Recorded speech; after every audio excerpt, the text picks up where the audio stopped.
And thank you for the invitation to speak at this event today. It's great to see so many folks out to talk about the theme of corporate concentration and power in the world economy. And the focus of my talk today is going to be on corporate concentration and power in the food system. And as we know, the exercise of corporate power in the food system is an extremely important topic right now, especially with farmers protesting in many countries around the world. And much of their concern is about higher prices for the inputs they need to farm, and it's making it hard for them to make ends meet and driving up food prices for all of us. And while we hear in the media and some powerful farm lobbies, I know the farm lobby in the EU, for example, is saying the problem driving up costs for farmers is environmental regulation. But that's not the entire picture. We need to shine a light on the role played by corporate power in the sector that's driving up farmers' costs and reducing their agency within the food system.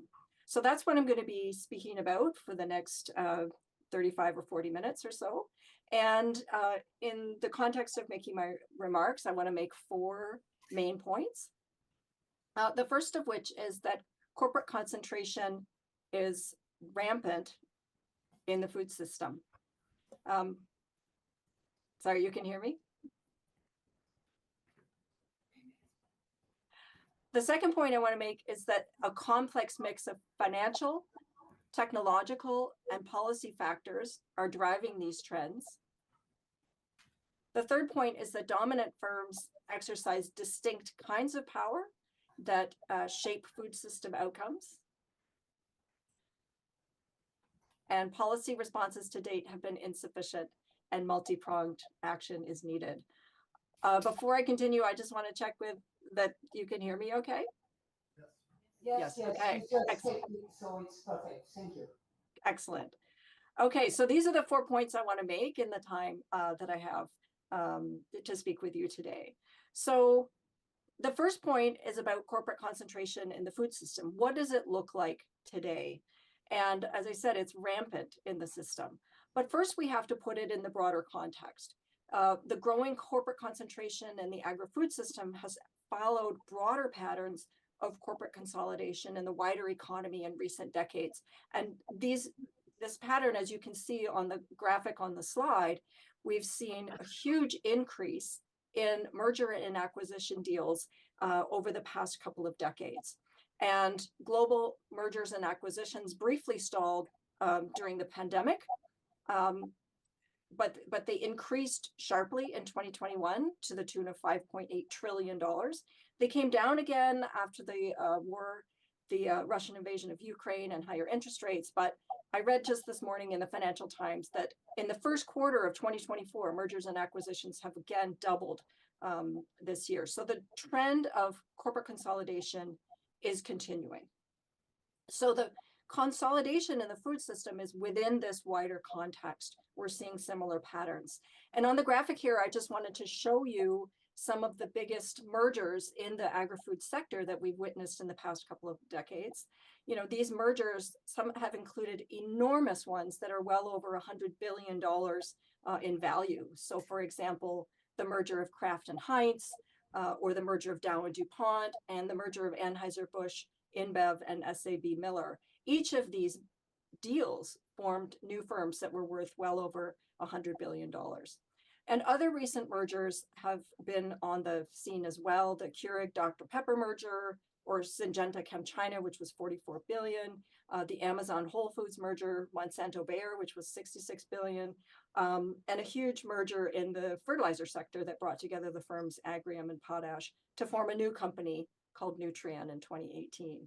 And then even more recently, there's been a lot of uproar over in the US, in the grocery retail sector, Kroger, one of the biggest food retail companies in the US, and its attempt to take over another retailer called Albertsons, which is being challenged by the US government as going to lead to too much monopoly power. And also in the food sector, we saw this just this past year, the attempted merger of Bunge and Viterra, which from what I understand, they're planning to go ahead with this merger, but it's being closely watched by both Canada and the US because it's going to result in monopoly power in certain markets in the grain handling industry. So all across the food system, we've seen these giant mergers and acquisitions, and these are just the biggest ones. They're happening all the time, all over the place in the food system. And when we look at the food, like all the points along the agri-food supply chains, what we see is that just a handful of firms are dominating at each node in the food system, all the way from farm inputs and farm machinery and fertilizers to processing, packaging, and retail. And in the middle there, we have agricultural production, which has its own kinds of consolidation and concentration happening, which are more regional and local in level, but no less concentrated. And so we just have this massive concentration in the hands of very few actors all across the agri-food system.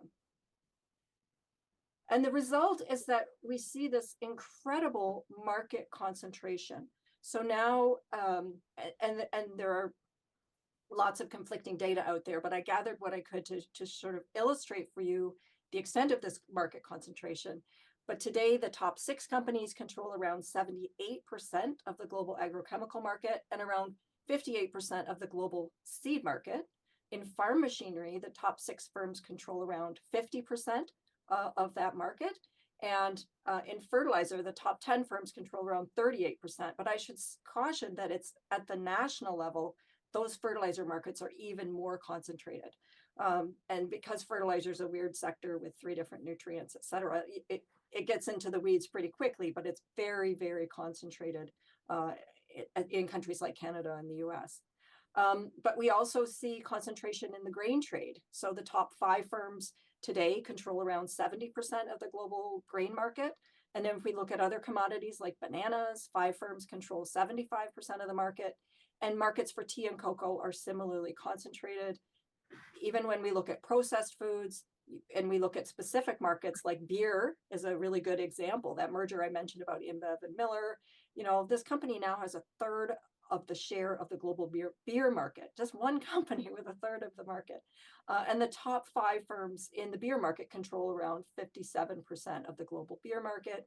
If you look at carbonated soft drinks, it's even more concentrated. The top 2 firms, Coke and Pepsi, have 65% of the market. And it's concentrated in meat packing and so on and so on. And the food retail sector is also very concentrated. This is an $8 trillion market globally in the food retail. And just within domestic markets, just a few firms dominate. I pulled out the statistics for France since you are in Paris right now. And the top 4 supermarkets have around 72% of food retail. In Canada, it's the top 5 markets with over 80%. So very, very concentrated all along agri-food supply chains that are resulting from this consolidation in the sector. So I want to shift to talk a little bit about the drivers. Like why are we seeing this consolidation in the sector? What are the forces that are making it happen? And there are many forces that are contributing to consolidation and concentration, but I want to talk about 3 of them in particular, those being the financial drivers, technological drivers, and policy drivers. And these 3 kinds of drivers intersect with each other in really complicated ways. And I'm going to only be able to give just a few examples, but perhaps in question period, we can get into other examples and other aspects of these drivers. So the first one I want to talk about are the financial drivers. And really, financial incentives are typically a leading force in explaining corporate consolidation and mergers and acquisitions. Sometimes it's in a declining profit market. When times are tough, sometimes firms are pressured by their shareholders to reduce their costs, to increase their market share, and expand their product offerings. Mergers can accomplish these goals. By if you buy up your rival, you're going to have a bigger market share and potentially a broader product offering. And this can drive profits so that investors, who are financing, buying shares in these companies, they'll get more profits. Also, sometimes when there are new technological developments, there's a push by shareholders to companies to buy up startups to capitalize on these new opportunities. So there's different kinds of ways in which financial incentives can drive these kinds of mergers. But I really wanted to stress here that financial incentives increasingly matter, especially when we're seeing a growing financialization in the global economy.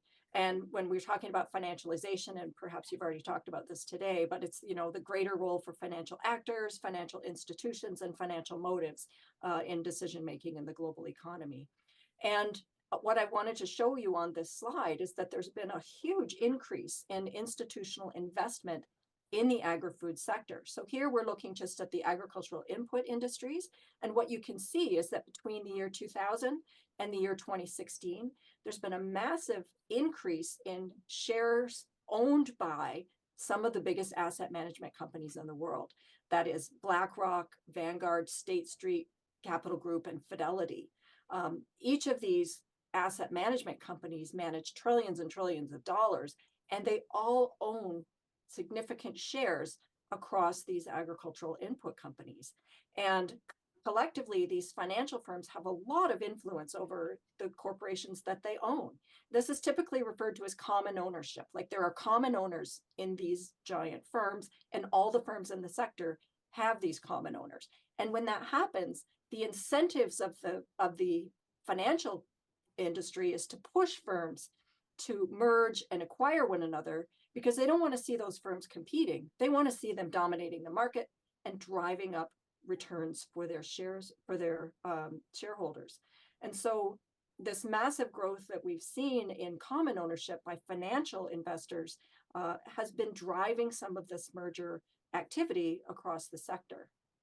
And the previous slide showed just the agricultural input companies, but this is a phenomenon that's happening all across the food supply chain. So I pulled out a couple of examples just to illustrate in a different way visually just how significant this proportion of financial ownership of these companies actually is. It's near a quarter or more than a quarter in cases across a number of firms like Bunge, which is a grain handling firm, Corteva, which sells pesticides and seeds, Mondelez, which is a snack food company, and General Mills, which is, another processed food company. And so when you have a situation when these common financial owners have such a huge proportion of shares in a firm, they have enormous capacity and power to shape the decisions of those firms. And they're often pushing, as I mentioned earlier, for these kinds of consolidation that can drive profit. And that's, part of this primacy of the shareholder value aspect that's been happening in the world economy.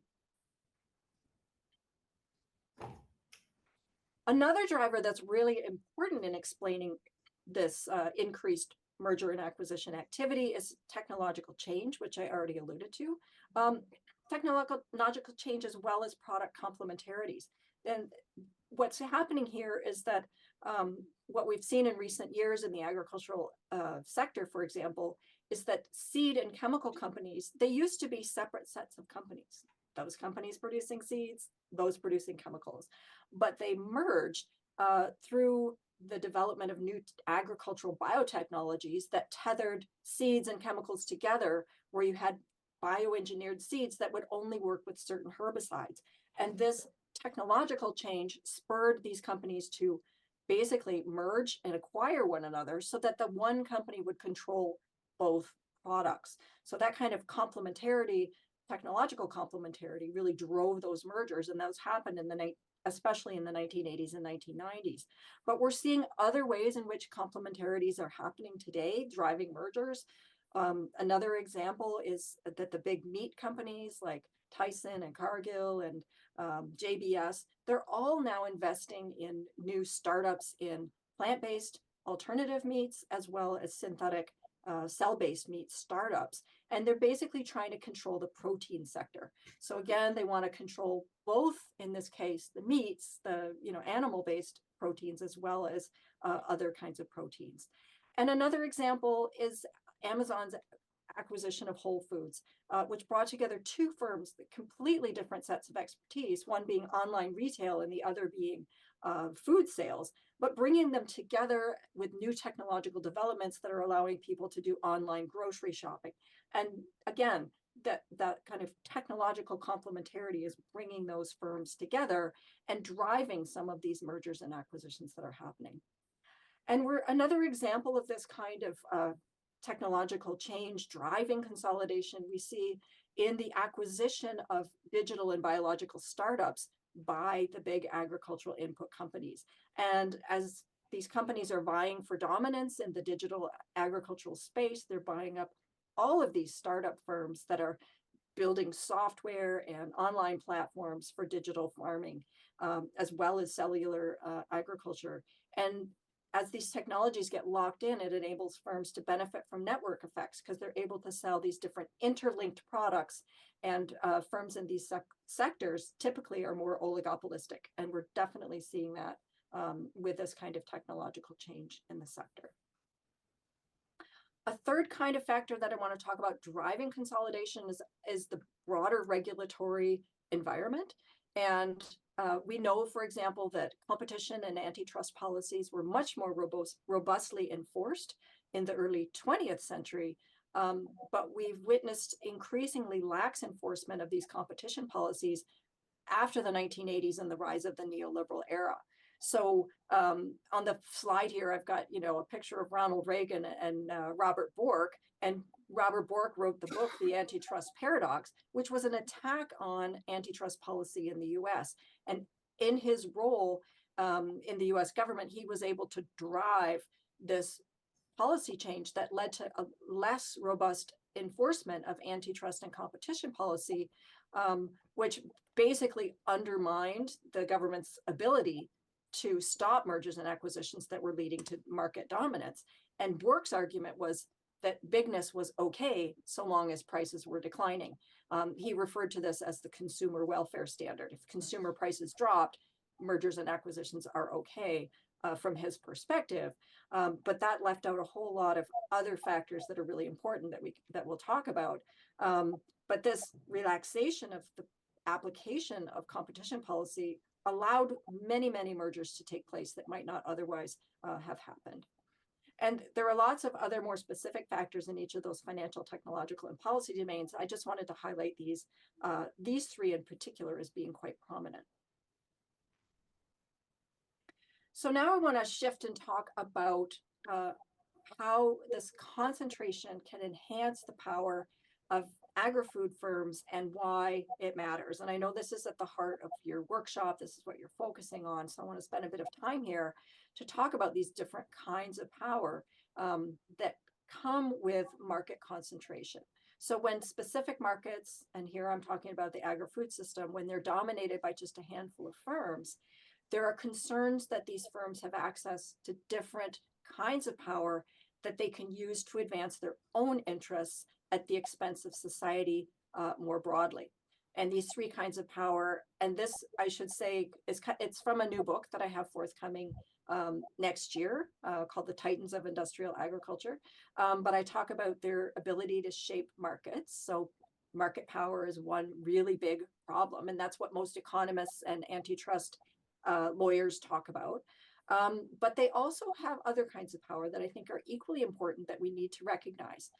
They have the power to shape material aspects of food systems, for example. That is the power to shape what food systems actually look like. And they have the power to shape policy and governance. In other words, the rules of the game by which they have to play. So in short, what we see is that these large corporations, when they dominate in the sector, they can shape the very dynamics that enabled them to get so big in the first place. They can shape those financial incentives, they can shape the policy context, they can shape technological and other aspects of the food system in ways that are self-reinforcing their own size and augmenting their own power. So I want to give a few examples of each of these. So first, I want to talk about the power to shape markets, or what economists shorten to call just market power. And what we see here is when there's just a few firms that dominate in a sector, they basically have the power to shape the contours of supply and demand, which means they can raise prices above their own marginal costs, which enables them to capture excess profits. And in other words, they're getting excess profits that they wouldn't have otherwise gotten, but they can do so without fear of losing market share because there's so few players in the market, consumers and others have no choice but to use these particular firms to get their products. So we've seen this in the past couple of years. There's been an extraordinary increase in profits and markups of the giant foods in the agri-food sector. And I've just got one example here on the screen, but I could talk about several. But here you can see the top grain trading firms. Those are the ABCD companies. That's Archer Daniels Midland, Bunge, Cargill, and Dreyfus. These four companies control a huge share of the global grain trade, as we've already talked about. And these companies in the past couple of years, you can see their profits have just soared, especially in 2021 and 2022. And these profits they were able to gain in part because of the disruptions of supply chains that cause volatility and uncertainty on these markets. And this particular sector is even more complicated by the fact that these very actors, the grain trading companies, are also financial players on the futures markets. And so the process of financialization plays in here as well, that they've actually been speculating on these markets in ways that have driven up profits for themselves even more. So the fact that they're highly concentrated allows them to use situations of volatility or situations of uncertainty to actually alter supply and demand conditions in ways that drive excess profits. We see that very clearly in this sector. But as I said, there's other sectors doing this as well. It's not just grain. We saw a similar story in the past few years with the fertilizer industry. Their profits have also shot up incredibly in the past couple of years, especially after the Russian invasion of Ukraine. We've also seen this soaring profits in the meat packing sector, and we've also seen it in grocery retail. So what we've seen is a huge uproar, as I'm sure you're aware, and concern about what we call corporate profiteering, that these firms are so dominant that when any kind of uncertainty happens, they can take advantage of the situation by driving up prices even more. And many people say that in the context of general inflation because of disruptions to supply chains, both because of COVID as well as the war in Ukraine, that these companies have basically hid behind inflation to drive up their own prices even more. So they're shaping supply and demand, they're raising prices, but they don't have to worry about losing market share because there's so few competitors because they're already so dominant. So this is one big factor that's happening in terms of how they're able to shape markets to their own advantage. But there's other ways, many other ways in which firms that are dominant can shape markets. Concentrated firms, for example, have what we typically call buyer power, where there's just a few firms, they can typically set the prices that they're willing to pay suppliers. So if there's just 3 or 4 buyers, they can get together either implicitly or explicitly and say they'll only pay a certain amount to suppliers. And this is a common problem in the meat sector, in the dairy sector, and also in the small-scale fruit and vegetable sector, especially farmers in developing countries. They face these problems of buyer power where the big companies are driving down the amount that they will pay these suppliers for their goods. And these firms also have other ways in which they can shape markets. So, for example, it's very commonly known that they have the power to erect barriers that keep other firms out of the market. And they can do this through their research and development spending, which is often huge for some of these companies, that make it very difficult for smaller scale enterprises to compete with them. And so this market power is, there's so many kinds of ways in which it expresses itself in the food system. And this is just a few examples. Now I want to shift to talk about the power to shape material aspects of food systems. And what do I mean by material aspects of food systems? I mean, basically, they have the power to shape how the system looks and how it operates. A good way to think about this is just everyday conditions. Everyday conditions in the food system are very much shaped by the firms that are in power in that system. So when there's only a few firms that dominate, for example, they have the power to influence food production technologies. So if you think about the big input suppliers that I already talked about, they are focusing all of their effort on selling only the highest high-tech farm inputs because it's more profitable for them. In many markets around the world, it's very difficult for farmers, for example, to access traditional seeds because they're simply not produced. Earlier varieties and non-genetically modified varieties, it's really hard for farmers to get their hands on those kind of products because the big firms don't want to produce them. So they're shaping the system in that sense by driving it towards more of the high tech products that make them more money. They also influence product choices, like their investment, as I already mentioned, into lab grown meat, for example, all the big meat companies moving in that direction. It's changing the landscape of the kinds of products that are available. But this power to shape material aspects goes far beyond just those technological aspects. They shape labor conditions, for example. When just a few companies are controlling the system, it can create modern slavery type work conditions for workers in the seafood industry, which is the image on the screen here. We've also seen that in the meatpacking industry, in tea plantations. You know, we often see poor health and safety conditions, very few worker rights, extremely low pay. These are the kinds of material conditions in which food is produced that the large companies can really shape.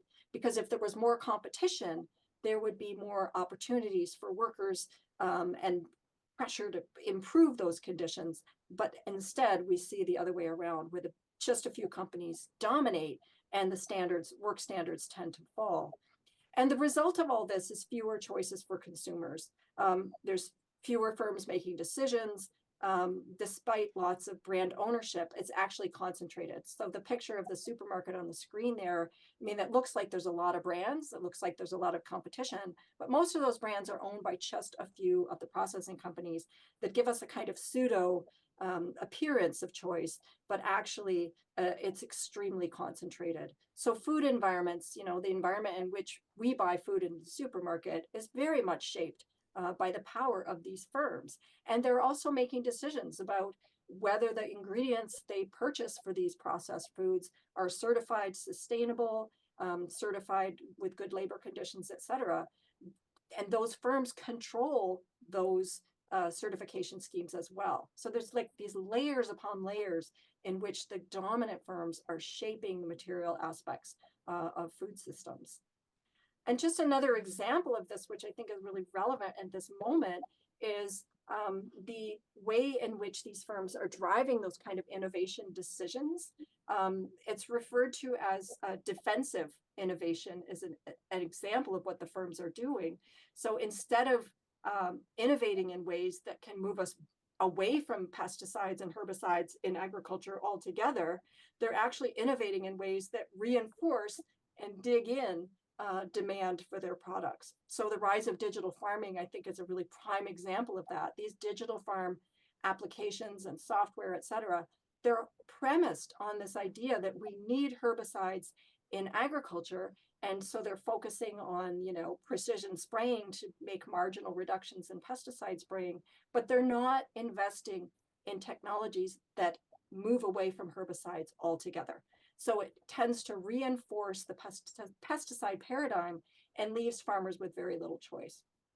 So this kind of power, I would say, is very much associated with a loss of autonomy of farmers and consumers and massive environmental consequences over which we have very little say. And then finally, the other big category I want to talk about is the power that dominant firms have to shape policy and governance. So when just a few firms dominate in a market, they're more able to coordinate their lobbying activities to gain access to government policymakers in ways that crowd out the voices of farmers, marginalized people, civil society, and environmental groups. They can have that power to shape the rules that serve their own interests and not the interests of the public good. I mean, just one example, which I have on the screen here, is the CropLife partnership with the Food and Agriculture Organization of the UN. So CropLife is the biggest pesticide lobby group. All the big companies belong to CropLife, and they formed a partnership with the UN Food and Agriculture Organization, which gave industry privileged access to policy and governance decision-making at the global level. And this kind of partnership and access through lobbying and other means is rampant across the food system. It's almost hard to keep up with it. There's so much of it going on. Just to give a couple more examples of what this looks like, during the UN Food System Summit in 2021, civil society groups rose up and protested, and they boycotted the meeting because of what they saw as the capture of that meeting by large agribusiness firms. So this is a visual from their materials showing all of the ways in which big food and agriculture linking up with big philanthropy were dominating what was supposed to be a UN conference on, and addressing hunger and unsustainable food systems, but it was dominated by the corporate elite. And other examples as well, and I'm sure Naomi will talk about this in the next session, but firms doing all kinds of things, revolving door appointments and also funding science. So, we've had to rely on investigative journalists to uncover ways in which large firms like Monsanto funded scientific studies that argued that glyphosate, the primary herbicide that I've been talking about, arguing that it's safe, that farming systems would not be viable without glyphosate. These sponsored studies by industry have been shown to be biased, where industry has actually played an active role in ghostwriting reports, for example, by academic scholars who took the money from Monsanto to support their research, but Monsanto played a role in shaping what their conclusions of those studies looked like. And that in turn shapes policy decisions. And that it's hard to always trace those threads, but they're extremely important to understand because it shapes the broader policy context. So just to, I know I'm just like spewing a lot of information here, but just to sum up, I mean, this is just an example from, the input sector alone. If we look specifically at this sector, you can see there are multiple pathways by which corporate power can affect outcomes in the food system. We see concentration of just a few firms flowing through different kinds of power, market power, technology power, political power. These, lead to price effects, barriers to entry, profit-focused innovation, undue corporate influence, and this has huge impacts for society at large, leading to higher costs for consumers, limited choice and autonomy for farmers, fewer entrepreneurial activities and opportunities, technological lock-ins, externalization of costs, undermining participation, and reinforcing inequality. So it's like a mouthful, but it's a lot, but we have to understand the ways in which power flows through the system and leads to these kind of outcomes. Okay, I know I don't have tons of time left, but I'm going to shift now to talk about policy responses. And I'd like to briefly just point in some directions about where we need to go in the policy agenda going forward to address excessive corporate power in the food system. And the image here is from the Granger movement in North America in the 1860s and 70s. I really like this image, and I like to think about the Grangers because it was a moment when farmers rose up to fight corporate monopolies. And I think a lot about what are the modern day equivalent of this kind of movement today. And if we want to talk about why the Grangers, they met some success, but they also were not able to tackle the corporate power back in the day. But we need to revive these kind of ideas and think about policy directions to address corporate power. So I want to talk about three main areas of reform. And the first one I would argue is we need stronger antitrust policies. In particular, and when I say antitrust, that's the sort of American word for competition policy. I know in Europe, the focus is competition, and in Canada here, we also talk about competition policies. And what we've seen, as I mentioned already, since the 1980s is quite a narrow focus of competition policies on the price impacts of mergers and acquisitions. And, while pricing is certainly important, and I've talked about it in my examples, it's not the only issue that matters. In fact, low prices can be used to drive out competitors, and then prices can later be raised up. And that's what we call predatory pricing.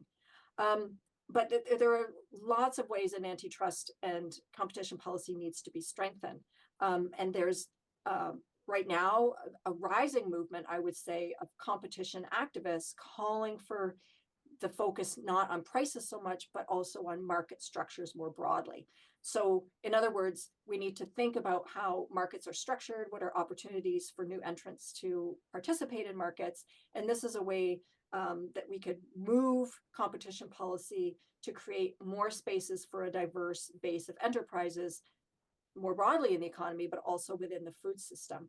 And this is extremely, extremely important. I just want to highlight one example of the ways in which the current competition policies around the world are inadequate to address some aspects of what's happening in the food system. And this has been identified more broadly, is that the current antitrust policy is not very well suited to deal with the rise of a digitalized and financialized economy. And this, as I mentioned, this is happening in the food system. We're seeing growing digitalization, growing financialization, and antitrust or competition policies were written in the late 19th and early 20th century, and they did not anticipate these kind of changes and how digital and financial power actually gives firms ways to expand, grow, and dominate that current policy can't easily address. So it raises issues of, ownership of data, network effects, privacy. It can reinforce industrial agriculture, as I've already talked about. It can deepen inequality, undermine labor conditions, et cetera, et cetera. And there's a need for antitrust and competition policy to take this digital dominance into account. And we're seeing that right now with the challenges in the EU and in the US of big tech. They're really trying to take these tech companies to task by showing the ways in which they're using their digital power to undermine competition. That needs to be looked at in the agricultural sector as well. And looking more specifically into food systems, I mean, what we really need is, as well, it's not just the competition side, but we need more public sector support for alternative food and agriculture models. If we want to transform food systems in ways that make them more diverse and more sustainable, we need to have more public sector investment to encourage innovation and infrastructure that's not solely driven by the profit agenda of big business. So that means more public funding for alternative agriculture and more public funding for infrastructure for small scale food system actors. And this, we've just seen very little investment in this area. And instead, because of that corporate lobbying, governments have been supporting big business agendas. And I just wanted to show you like an example of where agricultural research and development expenditures in the US, for example, we're seeing that the private sector's R&D in agriculture is now far outpacing public sector investment in the agricultural sector. And when you look more deeply, behind what's in this data, you find that these companies, they're basically only investing in the really high tech technologies that are going to enable them to lock out competitors. And so it's just reinforcing their market power. And in this age of retrenchment of public spending, we've seen this massive decline. But the irony is that those companies became big in the first place because they were able to benefit from public sector research and development. If you think about the development of hybrid seeds in the 1920s, for example, most of that work was done by government actors, and then the private sector took it over and were able to lock out other players. So what we see now is just very little public funding going towards alternative agricultural initiatives like agroecology or organic agriculture. And the private sector has taken over research and development. And that's a trend. I'm showing you the US data, but that's a trend around the world. And finally, I would argue we also need measures to curb corporate influence in the policy process. And this has to be broader than just the food system because this is happening all across the economy. But we need stricter measures to prevent conflict of interest, for example, in government and academia and in other spaces. At the same time, governments can do more to democratize policy and governance spaces to allow citizens to have more participation in decision making and to ensure that, public goals, like in the food system, these goals would be the right to food, food system sustainability. Those goals need to be prioritized over corporate profit making.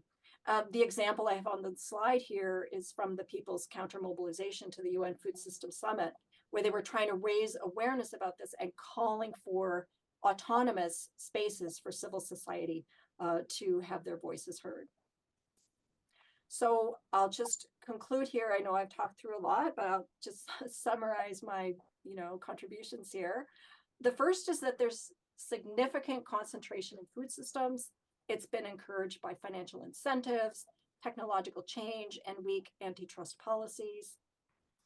Concentrated firms have the power to multiple kinds of power to shape markets, material conditions, and policy and governance in food systems in ways that can negatively impact important food system goals like sustainability, like food security, like livelihoods and equity. And addressing corporate concentration, I would argue, should be on the agenda for food systems transformation. At the same time, that food system concentration should be on the agenda to address corporate power more broadly in the economy. So with that, I would just say thank you. And just to highlight, if you're interested in reading more about some of these ideas, some of the things I published, or look out for my new book, which is forthcoming. I know it's a ways away, early 2025, The Titans of Industrial Agriculture, which goes through the deep history of this process, taking us back to the early to mid 1800s and bringing forward how and why we ended up with such a concentrated industrial food system. And with that, I will figure out how to stop this. Yeah, I'm happy to take some questions. So we are almost over time, but maybe we take time for one question, if there is a question in the audience. It was a very clear and compelling case you made. Thank you very much. Maybe, yes?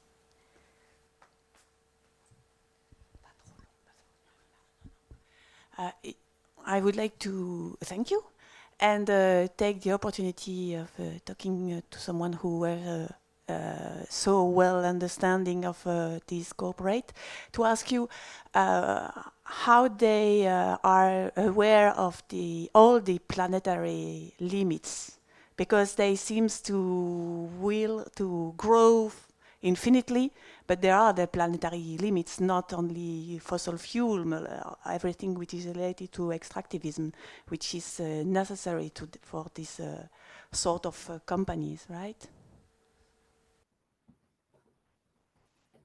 Yes, could you repeat the question, Ariane, because I couldn't hear it completely. Yes, so I think the question is whether those companies are aware of the planetary limits.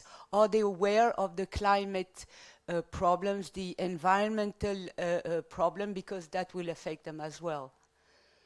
Yes, I mean, I think increasingly those firms are aware of these problems that are associated with industrial agriculture. What's interesting is that their innovations are always innovations that extend their profits rather than dealing with the problem in other ways. And what's really interesting to me in my research that goes back to the origins of industrial agriculture and the dominance of these firms is that these concerns about the effects of their products have been around since like at least a century. And every time they've come back with a solution that was intended to resolve the problem. So just to give an example, the rise of agricultural biotechnology and the use of herbicides was actually trying to address the problem that Rachel Carson raised with the problem of the toxicity of pesticides. And so they argued at the time in the 1980s that the herbicide glyphosate was far less harmful than, say, DDT and other kinds of pesticides, and that, genetic engineering would allow us to move towards a more environmentally sustainable agriculture. But as we know, that shift in that model, took decades to unfold, and now we know that this is very, very harmful. We know that glyphosate is not completely safe, and there are risks associated with genetic modification. So that's just one example. But that's what they're doing again right now with digital agriculture. They're portraying digital agriculture, like the use of satellites and drones and all of this sort of digital platform, as being sustainable because it's leading to marginal decreases in the amount of some of the pesticides used, but it's not getting rid of the pesticides altogether. So in my work, I argue that they're actually deepening and entrenching the industrial sort of pesticide paradigm as opposed to moving us away from it. And they also argue that, you know, this digital agriculture is going to be more resource efficient and therefore it's climate smart. But we know that the use of no-till agriculture, it relies on herbicides and it also relies on machinery. And that machinery is, you know, heavily fossil fuel intensive. Plus, if we look at the data centers that have to support these kinds of software platforms, they're hugely energy consumptive and they also use a lot of water. So, you know, they make these environmental claims about their innovations, but they actually have a lot of aspects that we have to really examine carefully because they introduce new problems. And that's been a cycle that's been happening for over 100 years. But I thank you very much for that question. Thank you. Thank you very much. And we'll have to leave you, although we could have listened to you for hours. Thank you for your time and your talk. And we'll move over to the next speaker. Thank you very much. Please. Thank you.